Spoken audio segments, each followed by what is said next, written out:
GST తగ్గించి పేద వర్గాలకి మధ్యతరగతి వర్గాలకి వారికి ధరలు అదుపులోకి కిరాణా నిత్యావసరాలు సామాన్య మధ్యతరగతి ప్రజానికం వాడుకునే వారి వస్తువులన్నిటి మీద కూడా వాళ్ళకి మేలు చేయాలన్న ఆలోచనతో ఎన్డీఏ కూటమి ప్రభుత్వం మోడీ గారు, చంద్రబాబు నాయుడు గారు, పవన్ కళ్యాణ్ గారు జీఎస్టీపై స్లాబులు తగ్గించడం ద్వారా పేద మధ్యతరగతి ప్రజానికానికి ఎంతో మేలు కలిగే విధంగా ఈ నిర్ణయం దోహదపడతా ఉందనేది ఈ సందర్భంగా తెలియజేసుకుంటూ ఉన్నాను. గతంలో 28% ట్యాక్స్, అలాగే 18%, 12%, 5% జీరో ట్యాక్స్ కింద ఉన్న వస్తువులు ఉండేవి.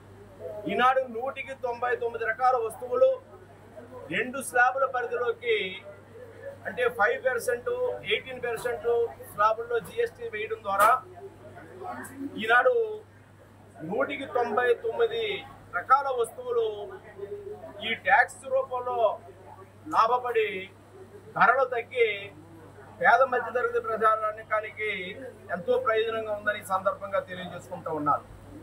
మరి 0% ట్యాక్స్, గతంలో 5% ఉన్న పాల ఉత్పత్తులపై, అదేవిధంగా చీజ్ కానీ లేదా పన్నీర్ కానీ పాలు కానీ ఇవన్నీ కూడా 5% నుంచి 0% ట్యాక్సే పెట్టడం వల్ల ఎంతో ఉపయోగపడతా ఉంది.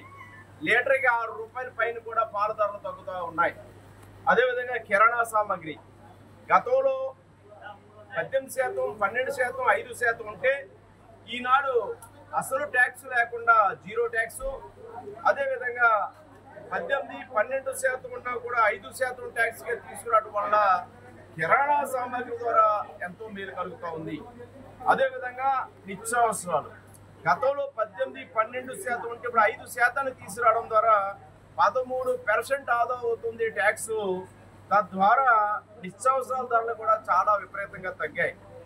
అదేవిధంగా పేద వర్గాలు ఇన్సూరెన్స్ చేసుకునేవారు జీవిత బీమా కానీ, వైద్యం కోసం ఆరోగ్య బీమా కానీ చేయించుకునేవారు, మెడికల్ వైద్యం కోసం. దాంట్లో కూడా 18% ట్యాక్స్ ఉండేది. ఈనాడు ఉచితం, జీరో ట్యాక్స్, అంటే 18% ట్యాక్స్ తొలగించడం ద్వారా ఈనాడు లైఫ్ ఇన్సూరెన్స్ కానీ, అదేవిధంగా హెల్త్ ఇన్సూరెన్స్ కానీ అందరికీ కూడా అందుబాటులోకి వచ్చిందనేది నేను తెలియజేస్తూ ఉన్నాను. అదేవిధంగా దుస్తులు, పాదరక్షల మీద కూడా 7% ట్యాక్స్ తగ్గుతుంది, 12 5% అయింది. మందులు, అత్యవసరమైన ప్రాణాంతకంగా ఉన్నప్పుడు ఉపయోగించే మందులు ఈనాడు గతంలో 12% ఉండేది. దానిని అసలు ట్యాక్స్ లేకుండాను కొన్ని రకాలు 5%కి తీసుకురావడం ద్వారా 7% నుంచి 12% వరకు కూడా తగ్గడం వల్ల మందులు రూపంలో కూడా పేదలకు ఎంతో మేలు కలుగుతూ ఉంది. స్టేషనరీ, విద్యాపరమైన పిల్లలందరూ ఉపయోగించుకొని చదువుకోవడానికి ఉపయోగపడేటువంటి స్టేషనరీ మీద మరి గతంలో 12%, 5% ఉన్న స్టేషనరీ ట్యాక్స్ ఈనాడు ఉచితం, జీరో ట్యాక్స్ 5% రావడం ద్వారా 7% వరకు ఆదా అవుతుంది. మరి నోటు పుస్తకాలు లేదా ఇంకా ఉపయోగించే పెన్సిళ్ళు, పెన్నులు, అదేవిధంగా ఎరైజర్స్ అన్నిటి మీద కూడా ఎంతో ఉపయోగం కలుగుతూ ఉంది. ట్రాక్టర్లు, రైతాంగానికి ఉపయోగించే ట్రాక్టర్ల మీద దగ్గర 40,000 రూపాయల నుంచి 70,000 రూపాయల వరకు కూడా ట్యాక్స్ రూపంలో రైతాంగానికి, ట్రాక్టర్ కానీ వ్యవసాయ ఇతర సామాగ్రి కొనుక్కున్న వారికి కూడా మేలు కలుగుతూ ఉంది. చిన్న కార్లు కొనుక్కునే సామాన్య మధ్యతరగతి ప్రజానికానికి కూడా దాదాపు 70,000 రూపాయల ట్యాక్స్ చిన్న కార్లు కొనుక్కునే వారికి కూడా ఆదా అవుతూ ఉంది. మోటార్ సైకిల్ మీద కూడా దాదాపు ఒక్కొక్కరికి 8,000 రూపాయల వరకు కూడా సేవింగ్ అవుతూ ఉంది. ఈ యొక్క 350cc వరకు టెలివిజన్లు కానీ, ఎయిర్ కండిషనర్స్ కానీ ఇవన్నీ ధరలు తగ్గుతూ ఉంటాయి.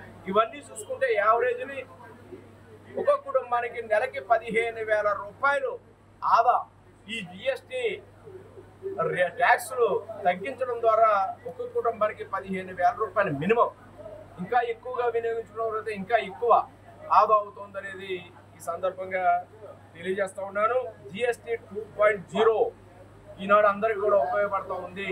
దీన్ని అందరూ వినియోగించుకోవాలని, వినియోగదారులైన ప్రజలు ఈ విషయాన్ని గమనించాలని కోరుతూ ఉన్నాను. ఆఖరికి సెలూన్ల మీద కూడా ఆఖరికి జిమ్, యోగా పరికరాల మీద కూడా ఈ ట్యాక్స్ను జీరో చేయడం ద్వారా వారందరికీ కూడా ఎంతో మేలు కలుగుతుంది అనేది తెలియజేస్తూ ఉన్నాను. వీటిని ప్రజలు వినియోగించుకోవాలని, అదే వ్యాపార సంస్థలు కూడా ట్యాక్స్ రూపంలో తగ్గిన యొక్క బెనిఫిట్ని ఈ యొక్క వినియోగదారులకి ప్రధానికానికి అందే విధంగా చర్యలు తీసుకోవాలని ఈ సందర్భంగా కోరుకుంటూ ప్రజల్లో చైతన్యం తేవడం కోసం ఈనాడు 8,000 కోట్ల రూపాయల ఆదాయం రాష్ట్ర ప్రభుత్వానికి నష్టం కలుగుతూ ఉంది. ఆదాయం పోయింది జిఎస్టీ ధరలు తగ్గడం వల్ల.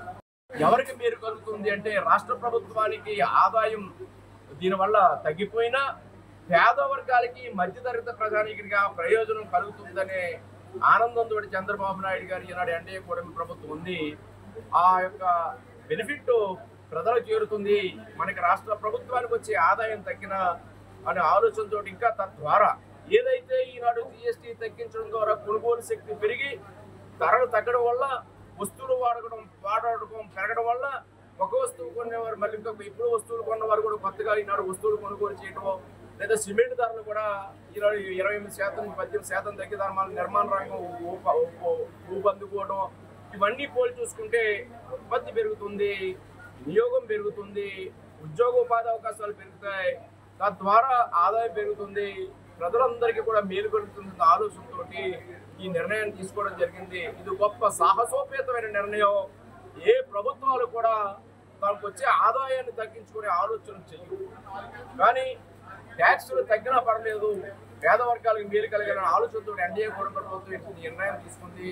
దీన్ని స్వాగతిస్తూ దీనిని ప్రజలకు చేరవేయడం కోసం ఈనాడు ఈ రావులపాలెంలో ఈ కార్యక్రమం చేస్తున్న రిలయన్స్ స్మార్ట్లో ఈనాడు ఇక్కడ వినియోగదారులను ప్రజలు కలుసుకుంటే వారు కూడా సంతోషాన్ని, సంతృప్తిని వ్యక్తం చేస్తూ ఉన్నారు. ఈ ఫలాలు మాకు అందుతాయని వారికి తెలియజేస్తూ ఉన్నారు. చాలా ఆనందంగా ఉందని తెలియజేసుకుంటూ ఈ జిఎస్టీ విషయంలో ప్రతి ఒక్కరు కూడా సహకరించవచ్చు. తెలుగులో ఫాస్టెస్ట్ న్యూస్ ఇప్పుడు కొత్త అవతారంలో 5 సెకండ్లోనే పూర్తి వార్తా సమాచారం మీ చేతిలో. సోషల్ మీడియా ట్రెండ్స్ మీ కళ్ళ ముందుకే live TV and voice search ఆప్షన్స్తో ఇప్పుడే డౌన్లోడ్ చేయండి. యాప్ లింక్ డిస్క్రిప్షన్లో ఉంది.